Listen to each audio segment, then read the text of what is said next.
다시 합장들을 하시고 이 함경 이야기 한 구절 같이 새겨 들읍시다. 불자여 보살의 발날에 천살 박히는 이름이 광명이 두루 비추는 왕이요 여기에 따라 잘생긴 모습이 있으니 이름이 원만왕이라 항상 40가지 광명을 놓으며 그 가운데 한 광명의 이름은 청정한 공덕이다. 능히 억나유타 부처 세계의 티끌수 세계에 비추며 중생들의 가지가지 업의 행과 가지가지 좋아함을 따라 모두 성취 있게 하며 아비 지옥에서 극심한 고통을 받는 중생이 이 광명을 만나면 모두 복습이 마치고는 투시타 하늘에 태어나느니라. 이렇게 부처님의 자비 광명은 항상 놓고 있지만은 우리가 못 느끼는 것은 우리 업이, 우리의 번뇌가, 우리 마음에 있는 삼독의 이 번뇌가 가리고 있기 때문에 부처님의 자비 광명을 우리가 습수하지 못합니다. 부처님은 한 생각 속에 과거, 현재, 미래의 중생들의 마음까지 다 살펴볼 수 있는 그런 능력이 있기 때문에 지금도 도솔천 내행궁에서 부처님은 정해 드셔서 미래 중생들을 염해 두고 있습니다. 그렇지만은 우리 중생들은 그것을 못 느끼는 것은 내 탓이지 나의 업보 때문에 그런데도 불구하고 잘 때면 자기 탓이고 못 되면 조상 탓이야. 잘 때면 내 자식 공부해서 잘했고 못 되면 스님이 기도해서 잘 못해서 대학에 떨어졌다고 스님을 원망을 하는 거죠. 이러기 때문에 우리 그런 부처님의 제자로서 할 수 있는 일이라는 것은 무엇이냐? 할 수 있는 것은 선근을 심고 또 복을 심고 복을 짓고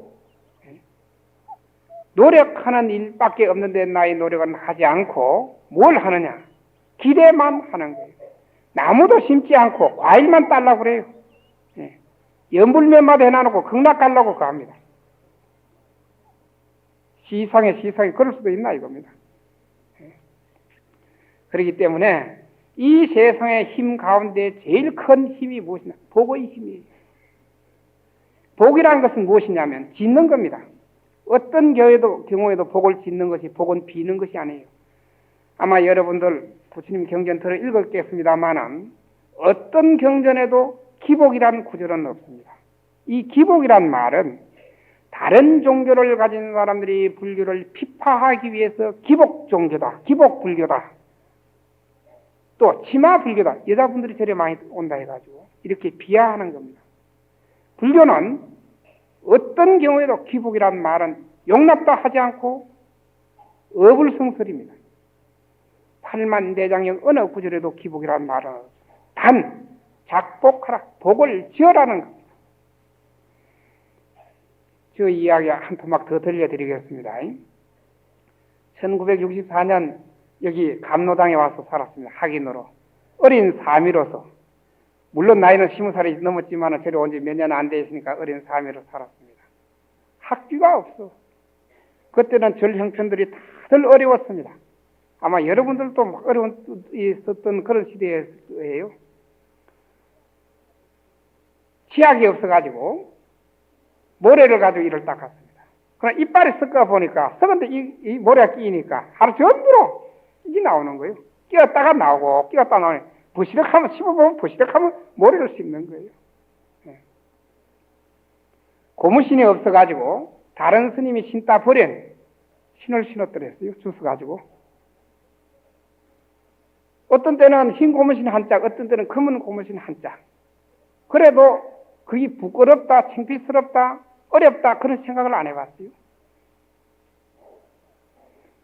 이 노트가 없어가지고 다른 스님이 쓰다 버린 걸 주워갔었어요. 책이 없어서 다른 스님이 준 거를 받았어. 이 책을 공부를 했고. 그래도 이게 고통스럽다, 괴롭다 그런 생각을 하게 안 들더라고. 그러다가 너무 없으니까 강원에 있는 다른 스님보다는 그래도 내가 나이가 조금 많았더랬어요. 저는 고등학교 졸업하고 들어왔으니까. 그 어린 스님들이 또 저를 잘 그해주고 잘 챙겨줘요. 스님 뭐 없는겨? 이렇게 해가지고는 잘 돌봐주기도 하는데, 그러나 이래가지고는 안 되겠다 싶었어요. 그때 이 별당에 어떤 스님이 살아계시느냐 하면 아마 여러분들 이름 들으셨는지 모르겠습니다. 구자 하자. 아래 아홉 구자 물 하자. 그런 큰 스님이 살아계시더래요. 우리 통사 주련 그 노 스님이 다 쓰셨죠. 1964년도에 열반에 들었습니다. 93살 연세에. 그런데 그 스님이 10년 기도한 이야기를 들었더랬어요. 그 기도했던 이야기를 듣고 세 가지 원을 성취했다 이겁니다. 10년 기도해서. 그 이야기를 듣고는 저는 매일 상경 치고 묵은 죽비 치고 나면 저희 맡은 법당이 일주문 천왕문 거쳐서 극락전이 저희 소임 법당이었습니다. 그 살짝이 들어가지고 불 켜고 혼자 절을 했습니다. 어떤 때는 1시간도 하고 어떤 때는 2시간도 하고 어떤 때는 3시간도 하고 어떤 때는 새벽 예불 때까지도 하고 그렇게 했더랬어요. 그러다가 그 이듬해 봄이 돼가지고 도저히 이래가지고는 안 되겠다 싶어서 너무 학비나 모든 책 사볼 거나 모든 다 하니까 이래 안 되겠다. 나도 복을 줘야 되겠다는 생각으로 이 스님에게 절을 하다가 그 소문만 들었던 그 스님이 고아 스님이 기도했던 도량에 가서 기도하는 것이 원이었더랬어요. 그러나 그때는 요즘 학인들의 구조가 어떻는지 제가 확실히 모르겠습니다만 학인이 한번 외출하려 그러면 이건 정말 하늘의 별따기입니다. 그 반에 반장한테 허락받아야 되고 그리고 탈중, 입성, 그리고 중광스님, 강사스님, 그리고 종무소 교무스님, 밑에 그것도 직원스님, 교무스님, 그리고 난 뒤에 허락 다 받고 난 뒤에 어떻게 해야 큰 방에서 다시 대중스님들에게 알려야 됩니다. 그래 다 알리고 새벽에 여기를 걸어 나가는데 다른 희영층 밝은데 새벽 예불을 하고 걸어 나가는 그것은 팔만 들면 날아갈 것 같더라고. 그래 기분이 좋더라고. 그때 가려고 그러니까 이곳에서 저희들을 가르쳤던 홍법 스님이 계십니다. 지금 종정 스님의 살았으면 상자였는데 일찍이 돌아가셨더랬어요. 정말 대쪽 같은 그런 스님이었더랬어요. 그리고 자비는 참 많았더랬습니다. 근데 그냥 외출한다 그러면 안 됐어요. 안 됐는데 내 어디 기도하러 갑니다 이러면 니 무슨 소리 하노 이렇게 할 거니까 저희 은사 스님이 불러서 간다고 그래요. 불려대었습니다. 개차법입니다. 그것이. 요즘부터 전화 한 통화 따르르 했으면 들통이 나지만은 학인이 외출을 한다고 여비를 지출한 경우는 없었더랬어요. 그 여비는 제가 생각하기로는 한 3년 서고도 남을 그런 학비였어요. 그래서 그 돈을 가지고 어디를 갔느냐면 구화스님이 기도했던 터로 갔더랬습니다. 경주에 가가지고 살도 구하고 초도 구하고 향도 구하고 물론 여기서 이제 가사장삼 그때 광목장삼 다 빨아가지고 풀해가지고 달여서 갔습니다만 그 걸망 요만큼 넣어가지고 짊어지고 경주에서 산에 들어가는 버스를 탔는데 아니나 다르나 저희들이 처음 탈 때는 아무도 없었는데 조금 가면 시골에서 할머니들이 해초하러 간다고 한 차를 타버렸어요. 그 저희들은 젊으니까 자리를 양보하고 뒤로 와가 있는데 그 시골 할머니가 저 바랑을 깔고 앉았어요. 거기에는 공양미가 있고 향이 있고 초가 있는 거예요. 시골 할머니가 내 바랑을 공양미를 깔고 앉았다 이겁니다. 가사장삼을 깔고 앉았어요. 이 한참 이 흔들리는 버스에 타고 가다가 내 바랑이 어디 있나 싶어가지고 이래 넘어다 보니까 할머니가 깔고 앉았는데 욱 하는 성격이 딱 올라오니까 그와 동시에 저 할머니는 자기 편안한 의자지 부처님께 올리는 고향미인지 향인지 가사장삼인지 모른다 이겁니다. 그래 생각에 욱 하나 올라오는 생각이 쑥 내려갑니다. 한순간이에요. 할머니를 보는 순간에는 욱 하는 생각이 올라오지만은 숨 한 번 들이쉬면서 저분은 그걸 모른다는 생각을 하니까 쑥 내려갑니다. 정말. 그래서 그래도 젊은 사람이가 비집고 나가가지고 할매 여기 가사장삼 들었고 공양미 들었어요. 그러니까 가사장삼이 뭔겨? 그래. 가사장삼도 모르는 분한테 무슨 시비를 하겠어요? 안 그래요? 아니나 다르랴 시골에 살았으니까 불법이 없는데 살았기 때문에 참 불쌍한 중생이지요. 예. 오히려 척언하지, 예? 척언하지 달리 미웠다 이런 생각도 안 듭니다. 그래서 갔더니 큰절에 갔더니 아니나 다르랴 정말 호랑이를 만난 거예요. 거기서 누구를 만났느냐? 여러분들 이름 들으셨을 거예요. 극락암에 계셨던 경자 봉자 노스님이 딱 버티고 앉은 거예요. 저희들은 정말 이 호랑이 앞에, 예? 왜? 통도사에서는 은사스님 보러 간다 그랬는데 거기서 그렇게 호랑이를 만날 줄 어떻게 알았어요? 그러나 저러나 옆에 방에 계시니까 인사 안 할 수는 없고, 예? 그럼 도망갈 수는 없고 딱 아랫배에 힘주고 가사장삼 입고 가서 절을 했습니다. 했더니 첫 말씀이 너희여 뭐하러 왔노? 거기가 비구니 도량이니까 이 젊은 비구들이 쓸데없이 돌아다니는 줄 알고는 너희여 뭐하러 왔노?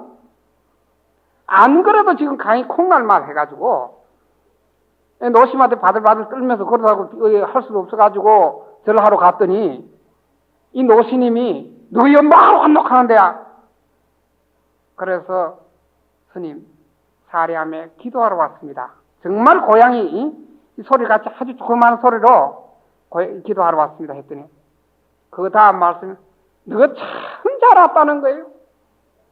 안 그래도 내가 오늘 개분 점함을 하고 내려오는데 너가 제일 첫 바다다 푸떡하거라는 거예요. 역시 어른 스님의 말씀 한마디는 죽이기도 하지만 살리기도 하는 거예요. 그 말 너가 참 잘 왔다 소리 들으니까 세상이 보이는 게 없고 그렇게 좋더라고. 그래서 그날 큰절에서 안 자고 바로 올라갔더랬습니다. 물론 그때 우리 하고 같이 갔더랬어요. 혼자 안 가고. 그래서 올라가서 7일 기도를 했더랬습니다. 하루 한 끼 먹고 새벽 3시에 일어나면 11시에서 밥도 대변 갈까 싶어서 많이 안 먹었어요. 물도 많이 먹으려고 그러다 소변 갈까 싶어서 안 먹고 그래서 점심 고향하고 입 닦고 세수하고 나면 바로 법당에 가면 11시 반까지. 다른 사람도 좀 자야 되니까.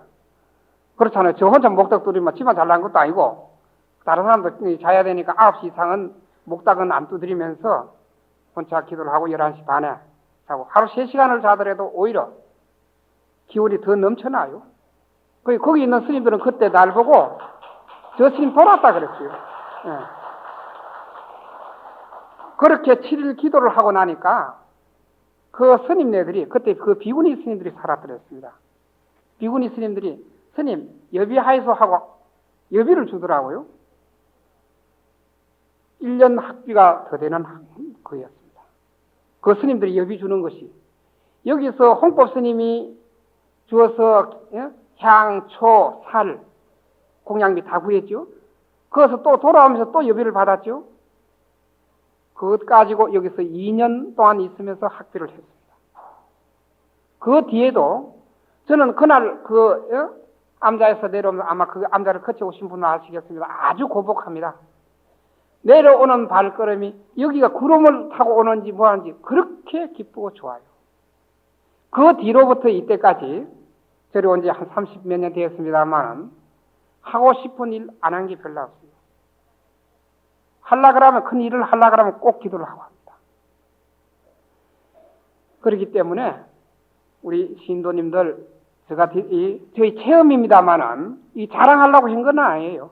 예, 체험입니다만은 신도님들 기도 많이 하시는 분들에게 조금이라도 도움이 되었으면 하고 예? 정말 행복하고 싶으시면 이 세상에 불행을 부를 사람은 아무도 없겠습니다만은 행복하고 싶으면 기도를 한번 해보십시오. 부처님의 가피력이라는 것은 내가 직접 체험을 해봐야 그때부터 아는 겁니다. 그저 남이 좋다 하니 영험이 있다 그러니까 뭐 어쩌든 이것이 아니에요. 예. 정말 체험해보면 아시는데 행복하고 싶으면 또 편안히 살고 싶으면 주위에 인연이 어려운 인연이 있으면 또 큰 고통이 있으면 또 병이 크게 있으면 하고 싶은 원력이 크면 기도를 한번 해보십시오. 간절하게 하는데 정말 진심으로 속에서 우려져 나오는 마음, 속마음, 그런 맺힌 마음, 그 깨끗한 마음으로 해야 합니다. 기도라는 것은 결국 기도는 우리를 나중에는 성불하게끔 합니다. 성불하게끔. 적게는 살아가면서 원의 성취지만은 마지막에는 우리를 해탈, 대열반을 정덕할 수 있는 보리심을 일으킬 수 있는 그런 도구까지도 됩니다.